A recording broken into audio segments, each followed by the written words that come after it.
प्यारे बच्चों सुप्रभात। आज पुनः वीडियो क्लास में आपका अभिनंदन और स्वागत है।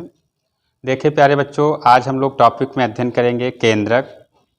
केंद्रक अगर देखा जाए तो यूकैरियोटिक कोशिकाओं के कोशिका द्रव्य में गोलाकार व अंडाकार दोहरी परत से घिरी हुई रचना केंद्रक कहलाता है। केंद्रक की खोज 1831 में रॉबर्ट ब्राउन नामक वैज्ञानिक ने किया था। केंद्रक कोशिकाओं का नियंत्रण कक्ष होता है। केंद्रक की कलाएं लिपिड और प्रोटीन से मिलकर के बनी होती हैं, जिन्हें केंद्रक कला कहते हैं। बाहर की ओर दिखने वाली बाह्य कला और भीतर की ओर दिखने वाली अंतः कला कहलाती हैं। इन्हीं कलाओं के मध्य में जगह जगह कुछ खाली या रिक्त स्थान होती हैं, जिन्हें केंद्रक छिद्र या न्यूक्लियोपोर कहते हैं। इन्हीं छिद्रों के द्वारा केंद्रक द्रव कोशिका द्रव में और कोशिका द्रव केंद्रक द्रव में विलीन होते हैं या इन द्रव्यों का आदान प्रदान होता रहता है।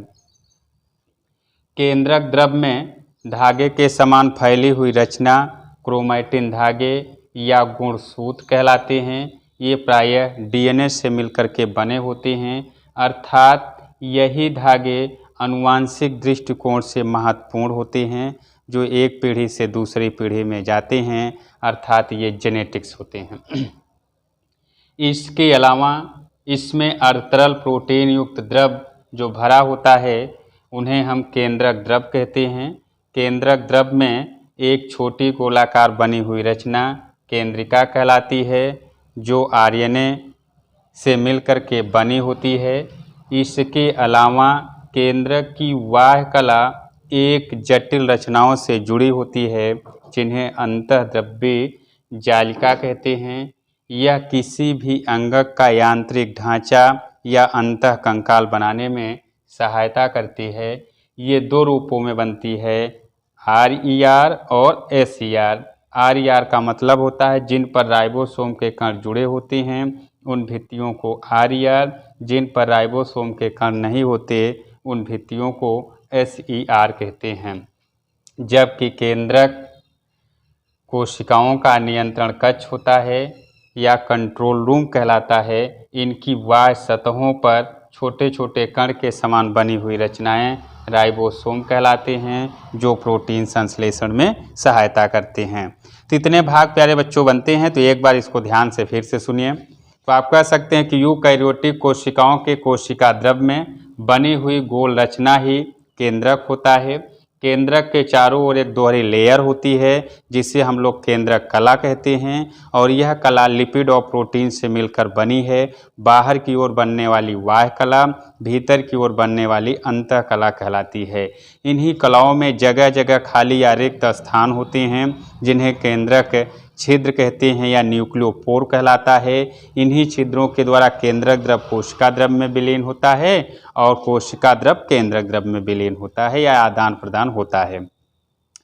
केंद्रक के मध्य भरे हुए द्रव को केंद्रक द्रव कहते हैं या केंद्रक के न्यूक्लियोप्लाज्म कहलाता है। इन्हीं द्रव्यों में धागे के समान बिखरी या फैली हुई रचनाएं क्रोमैटिन धागे या गुणसूत्र होते हैं, जो प्रायः डीएनए से मिलकर के बने होते हैं। यही धागे जेनेटिक्स या आनुवांशिकी होती हैं। केंद्रक द्रव में छोटी गोलाकार रचना ही केंद्रिका कहलाती है, जिनका निर्माण आरएनए के द्वारा होता है।